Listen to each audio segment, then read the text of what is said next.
اس ملک کے نظم و نسق میں امریکہ اور اس کے اتحادیوں کا بہت بڑا عمل دخل ہے، اور ہمارا جو سسٹم ہے سارا وہ کینسر زدہ ہے۔ اس بات کا علم عمران خان صاحب کو اپنے دور اقتدار میں اچھی طرح ہو چکا ہے۔ اس کے موضوع حل کے لیے ان کو دوبارہ ٹھنڈے دل سے غور کرنا پڑے گا۔ بعض دنیا کے بعض ممالک ہیں، ان میں بھی یہ صورتحال پیدا ہوتی رہی ہے، اور عمران خان صاحب کو ایسے ممالک کے حالات کا جائزہ لینا پڑے گا کہ وہاں پہ کون سی حکمت عملی جو ہے وہ اپنائی گئی، اور کون سے جو طریقے ہیں ان کو اپنا کے ان بری چیزوں سے ان ملکوں نے نجات حاصل کی۔ اب عمران خان صاحب کے ذہن میں پتہ نہیں یہ کیسے آ گیا ہے کہ وہ عوامی طاقت کو استعمال کر کے سڑکوں پر آنا چاہتے ہیں، جیسے انہوں نے 1-2 دن پہلے بھی اعلان کیا ہے۔ ہو سکتا ہے اس کا کچھ وقتی اثر ہو جائے اس دباؤ کا، لیکن یہ موضوع حل نہیں ہے۔ یہ جو پاکستان کو اس وقت مسئلہ درپیش ہے، جس کے دونوں پہلو میں نے بھی آپ کے سامنے رکھے ہیں، اس کے لیے عوامی دباؤ کو استعمال کر کے سڑکوں پہ آ کے اس مسئلے کا حل آپ نہیں کر سکتے۔ یہ جتنی جلدی عمران خان صاحب سمجھ جائیں ان کے لیے بہتر ہے۔ اور یہ کیوں کہا جاتا ہے کہ ایک چیز پچھلی 6 دہائیوں 60 سال سے تو تقریباً خراب ہے، اور آپ چند دن جو ہیں وہ سڑکوں پہ آ کے چند نعرے لگا کے یا لوگوں کو اپنے پیچھے لگا کے آپ 60 سال کا مسئلہ جو ہے وہ چند دنوں میں حل کرنا چاہتے ہیں، یہ ممکن نہیں ہے۔ اس کو ٹھنڈے دل سے سوچیں اور اس پہ غور کریں کہ یہ جو آپ حکمت عملی اپنا رہے ہیں اس کا لانگ رن میں یا کوئی آگے چل کے اتنا فائدہ نہیں ہوگا۔ اس میں ایک بہتر طریق تو یہی ہے، اس کو دبے لفظوں میں اعتزاز احسن صاحب نے بھی ان کو مشورہ دیا، لیکن کل یہ جو اپنے سیمینار میں انہوں نے ذکر بھی کیا اور اس کو لائٹلی لے کے تو ایک قسم کا، میں تو یہی کہوں گا کہ ان کے مشورے کو رد کر دیا۔ لیکن بہتر طریق ہوتا ہے کہ کہتے ہیں کہ جو مزہ اندر رہ کے تبدیلی کرنے میں آتا ہے وہ باہر رہ کے مشکل ہو جاتا ہے۔ تو اس میں اگر کوئی بہت بڑے کمپرومائزز نہیں ہیں تو بہتر صورت یہ ہے کہ عمران خان صاحب اس بات کو دوبارہ سوچیں اور غور کریں کہ قدرت میں بھی نا یہ بتدریجاً یہ سارے مسائل جو ہیں وہ چلتے ہیں یا حل کیے جاتے ہیں، اور قدرت کا نظام بھی جو ہے وہ تدریجی طور پہ ترقی کرتا ہے کہ اگر وہ اقتدار کے اندر آ جاتے ہیں اور اس کے بعد اگر وہ واقعی سنجیدہ ہیں کہ یہ جو 2 مسائل بتائے ہیں کہ اپنے سسٹم جو کینسر زدہ ہے اس کو تبدیل کرنا ہے اور آپ نے حقیقی آزادی حاصل کرنی ہے بیرونی ممالک سے، امریکہ یا اس کے اتحادیوں سے، تو اقتدار کے اندر رہ کے آپ بہتر رنگ میں اپنے ان مقاصد کو حاصل کر سکتے ہیں۔ اسی طرح یہ جو آپ جذبات میں آ کے یا آپ کے کچھ رفقائے کار جو ہیں وہ الفاظ استعمال کر لیتے ہیں، اس میں بھی بہت احتیاط کی ضرورت ہے، اور اس وقت آپ کے سامنے ہی ہے کہ انہی الفاظ یا نامناسب الفاظ کے استعمال یا موقع محل کے لحاظ سے وہ الفاظ استعمال نہیں کیے گئے، اور آپ کے جو چیف آف سٹاف شہباز گل صاحب ہیں وہ کس مصیبت کا شکار ہیں،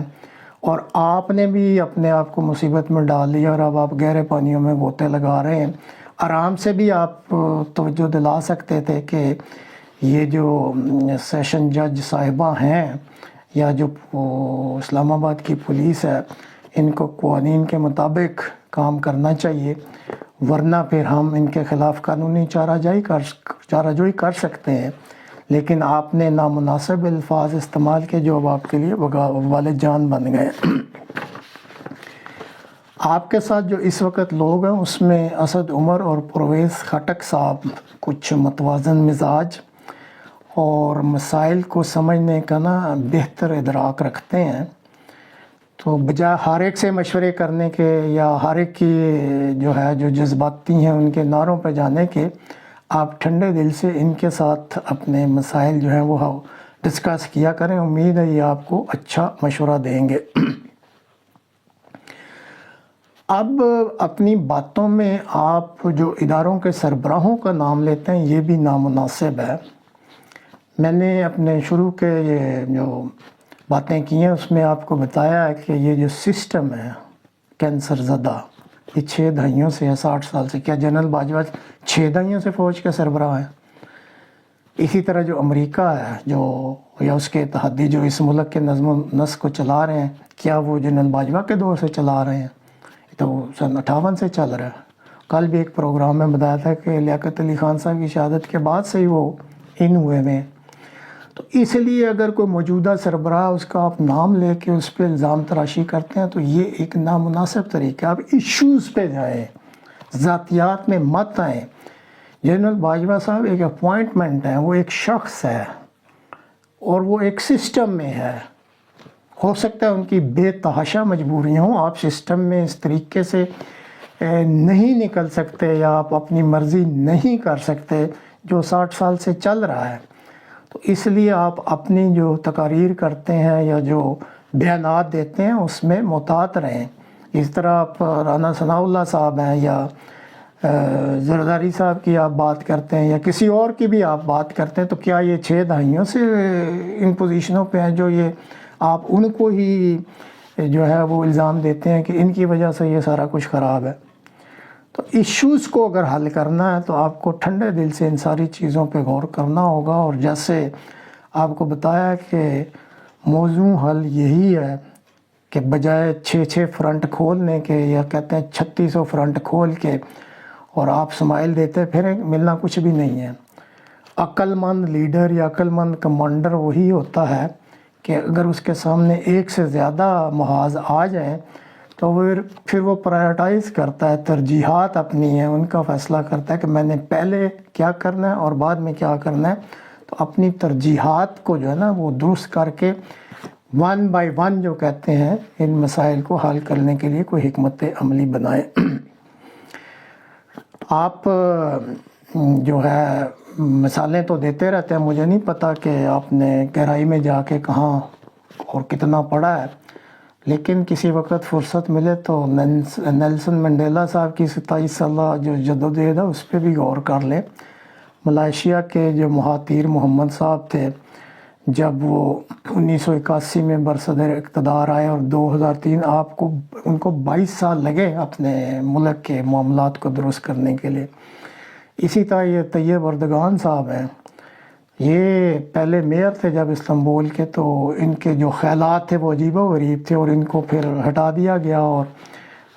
لوگ اتنی امپورٹنس نہیں دیتے تھے. پھر ان کو اس چیز کا احساس ہوا اور پھر انہوں نے جب 2001 میں اپنی رویہ بدلا اور اپنے آپ کو ایک ماڈریٹ قسم کا سیاستدان بنا کے پیش کیا تو آپ کے سامنے ان کی کامیابیاں. تو آپ اس طریقے پہ یہ جو کامیاب مملکتوں کے کامیاب حکمران گزرے ہیں ان کی کسی وقت بیوگرافی یا ہسٹری پڑھ لیا کریں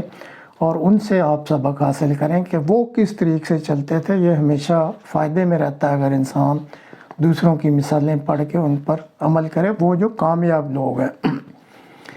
آپ کہہ سکتے ہیں کہ میں تو عمر کے اس حصے میں ہوں، میں تو 20 سال یا 30 سال کی مزید سٹرگل نہیں کر سکتا، میں تو پہلے ہی 22 سال سے کر رہا ہوں. درست ہے، لیکن آپ ایک سمت تو متعین کر سکتے ہیں پی ٹی آئی کے لیے اور اس میں کم از کم جو ابتدائی کام ہے وہ تو شروع کر سکتے ہیں. اور پھر اسی طرح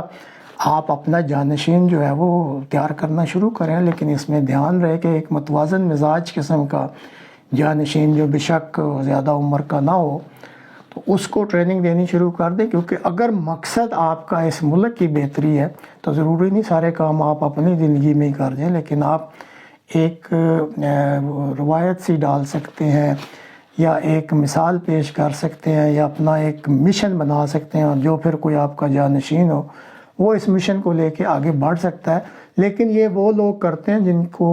واقعی کوئی مشن جنہوں نے اچیو کرنا ہوتا ہے یا وہ اپنے اس کام میں یا مقصد میں سنجیدہ ہوتے ہیں، اور اگر آپ سنجیدہ ہیں، جیسے آپ بار بار کہتے ہیں کہ جی میں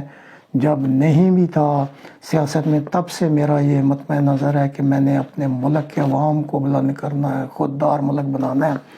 تو اس سمت میں جو ہے وہ آپ درست طریقے جو ہیں ان کو استعمال کریں تو اللہ تعالیٰ آپ کی مدد کر سکتا ہے۔ اب ہمارے جیسے لوگ تو آپ کو مشورہ ہی دے سکتے ہیں، اور یہ مشورہ بھی اس بنا پہ دیا جاتا ہے کہ وطن سے محبت ہے اس لیے، اور آپ میں چند ایک خصوصیات ہیں جو کہ موجودہ جو لوٹ ہے اپنا لوٹ کہتے ہیں جو سیاسی لیڈران کی، تو اس میں آپ بہرحال کچھ ایسی خصوصیات رکھتے ہیں کہ جس پہ عوام نے کچھ اعتماد کرنا شروع کر دیا اور ان کو کوئی امید کی کرن آپ میں نظر آ رہی ہے۔ لیکن اگر آپ نے یہ مشورے نہیں مانے تو آپ کا مسئلہ ہے، جاتے جاتے ایک لائٹ موڈ میں بات کر دیتا ہوں، اور اس کا میں تجربہ بھی رکھتا ہوں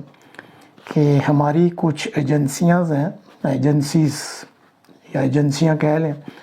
تو ان کے نا جو ایک خاص مخصوص جگہ ہوتی ہے اس کو عقوبت خانہ کہتے ہیں، تو وہاں پہ نا انہوں نے ایک چمڑے کا، اس کو آسانی سے سمجھ لیں کے لیے آپ لتر لٹکایا ہوتا ہے جو کہ ہر وقت تیل میں بھگویا ہوتا ہے، اور اس لتر پہ لکھا ہوا ہوتا ہے آجا بالما تیرا انتظار، اور جب وہ پہلا لتر پڑتا ہے نا تو آدمی برداشت کر لیتا ہے، دوسرا پڑتا ہے تو کسی حد تک اس کی چونچاں نکلتی ہے، لیکن جب تیسرا پڑتا ہے تو چیخیں نکل جاتی ہیں، اور پھر اس کے بعد تو داڑے ہی مارتا ہے انسان۔ شہباز گل صاحب کے ساتھ یہ وہ کر چکے ہیں، اور اس کا کسی کو پتہ ہی نہیں لگتا کہ کس نے کیا ہے اور کیسے کیا ہے۔ اور اس کے علاوہ ایک اور جو طریقہ استعمال کیا جاتا ہے اس کو کہتے ہیں کمبل پریڈ، پوری باڈی کو کمبلوں میں لپیٹ دیا جاتا ہے، اور پھر ایک سائڈ سے دوسری سائڈ تک جب وہ دھکے دے کے یا ٹھڈے مار کے وہ 10 چکر لگوائے جاتے ہیں، اندر جو لپٹا ہوا انسان ہوتا ہے اس کے جسم پہ کوئی نشان نہیں آتا، لیکن جب اس کو آپ باہر نکالتے ہیں تو وہ ویسے ہی ہوتا ہے جیسے مرنے والا ہے۔ تو اب یہ ملک ہے، آپ کو پتہ ہے یہاں پہ جو سسٹم ہے اس وقت کہ جس کا ڈنڈا ہے اس کا سنڈا ہے، تو اگر تو آپ طریقے سے جو باتیں آپ کو بتائی گئی ہیں اس پہ ٹھنڈے دل سے غور کر کے کوئی مناسب طریقے سے اس معاملے کو حل کرنا چاہتے ہیں تو یہی بہتر ہے، ورنہ یہ جو مثال دی ہے یہ ناممکن نہیں ہے